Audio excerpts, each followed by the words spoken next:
Hey, this is Bob Pellerin, CTOBOB.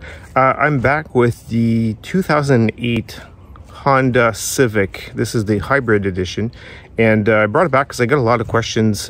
People were quite interested in this model. I guess it must be pretty popular by the comments I got, and just thought I'd follow up because I think it must have been a year ago that I did a video on how well it was keeping up. I was a little surprised, thanks to some of the viewers' comments, to find that this particular car that I always took for granted had an inadequate cooling system from an AC point of view.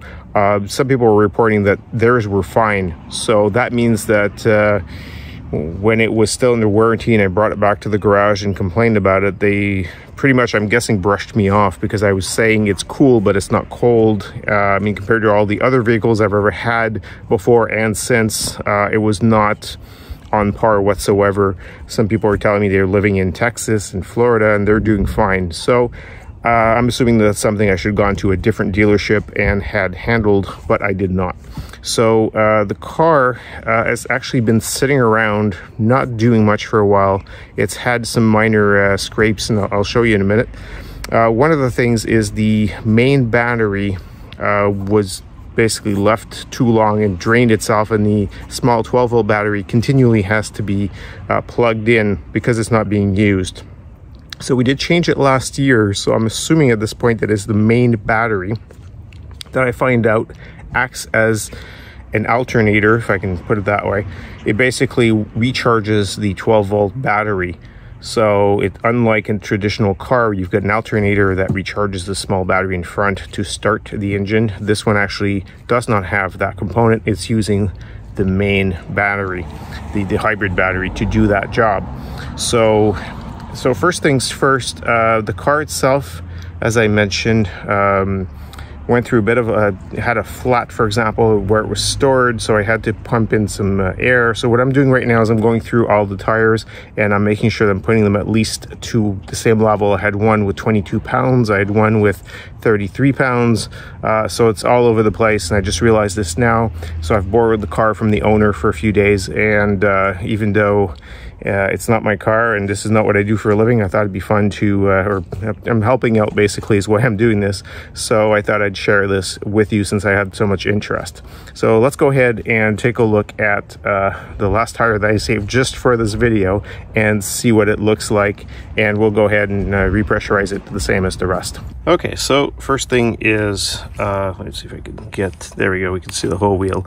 The car hasn't moved much. I mean, obviously there's been some damage around here. You can see somebody's probably taken a screwdriver and pulled too hard, so the metal is a little broken here. That happens.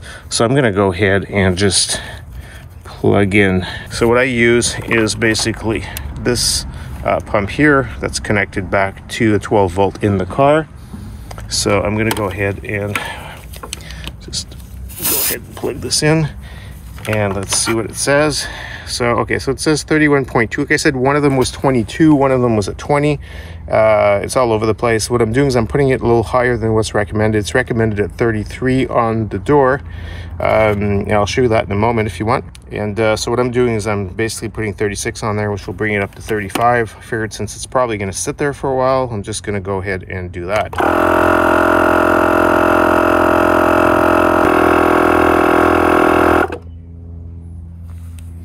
Okay, so there we go. So we're just going to take this off. I'm going to put the little cap back on. So you're looking at is this here. As you can tell by this number, it says right there 32 PSI. So that's really for the front and the back.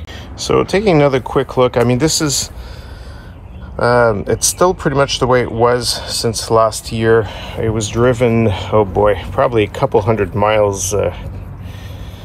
So really it's been sitting around, and as you can tell, it hasn't degenerated much from an interior point of view. I mean, I'm not seeing a whole lot more rust than I did last year, which is good.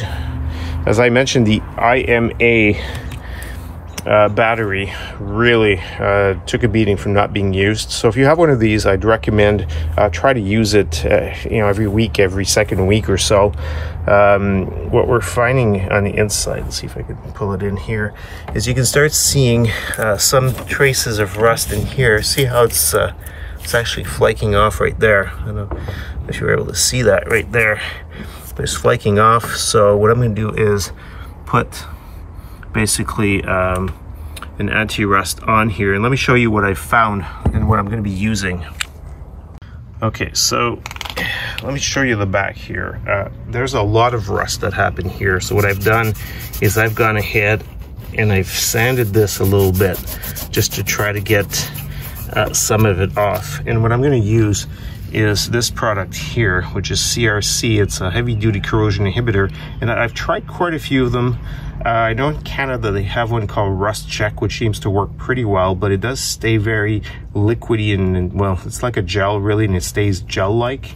And I wanted something that would dry, and this stuff here seems to work pretty well. I've tested it, and I got this little gun off Amazon here just to make it easy. But basically what I would do is after I clean this a little more, I'm going to go ahead and spray that, and it turns into a nice yellowish kind of color, still semi-transparent. The other thing that happened to this car is this happened.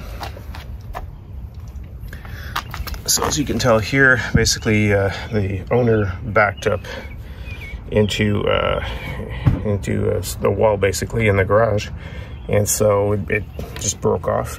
One of the things you can do is you could, if this is really a car that you're not you're not too concerned about the looks, you could drill some holes and you could use twist ties, those vinyl strips basically, to reattach it and put it back into place. Of course, the other alternative is to go back to the dealership or to your favorite body shop and have them fix it. Potentially, depending on how it's broken, you may actually end up needing the whole section, which has might be costly. Even if it comes from a scrapyard, I'm guessing it won't necessarily be super cheap. I don't know yet. I guess we'll have to take a look at it. The other thing, I guess, is I can kind of look at the inside here, and it doesn't look too rusted overall, though. I mean, it's a 2008. I know it's not that old, and it was originally oil treated for rust, so it is what it is. So let's go ahead and just clean that part up and see what happens. Okay, so we've gone ahead and just cleaned it as much as we could, and then all I'm going to do is apply. It's better to apply a few layers basically, and I'm not too concerned about the paint. Again, this is an old car, so all I'm going to do is do this, and then on here, let me just back up so you can actually see what I'm doing here, is we'll just wipe that away so that it's not affecting the actual paint. It would have been smarter probably to put some tape there to prevent it from going all over the place, but well, I'm trying to film this video at the same time, so it is what it is. All right, so we'll let this dry and we'll apply another coat. If you like this video, please give us a thumbs up, and please consider subscribing. It really helps us out. Let's go back to the car. Okay, so I've reapplied a second coat just to show you, and it does look yellow. It will pale out as it gets drier, and so it looks like a lot of rust at this point, but most of it is yellow from the anti-rust that I put in. If we take a quick look at the car, it's also starting to rust. I don't know if you can see this, but inside the door. So that's really not great. Again, I'm going to try to do the same thing. It's actually perforating right here. I can see a little, so I'm going to go ahead and try to sand this out and try to get it clean. Actually, it looks worse in the video than with my eyes, but so yeah, that's about it. So I'm going to do the same thing there. Okay, so I've gone ahead and sanded it. It looks pretty ugly now, but at least there's not that much rust left. And all I'm going to do is, again, I'm going to go ahead and apply this rust inhibitor, and I'm just going to make a couple of coats here and let that dry, and I'll do it again. And at this point, I'm not so concerned in this car that it looks ugly. I just want to try to keep it running as long as I can with putting minimal money into it. So there you go. So now it looks very yellow. Again, we'll just let this dry well, and of course it's starting to rain right now, so that's going to be a wrap up for now. So this is Bob Pellerin, CTOBOB. Please visit us at www.ctobob.com if you want to see some blogs and so forth. I'm going to have an upcoming article at some point about hybrids I'm hoping to put up somewhere on the internet, probably on one of our websites. And leave us a comment below. I'd really like to hear back from your adventures with hybrids in general, and if you own one of these, let me know what you think of it and how well it's holding up.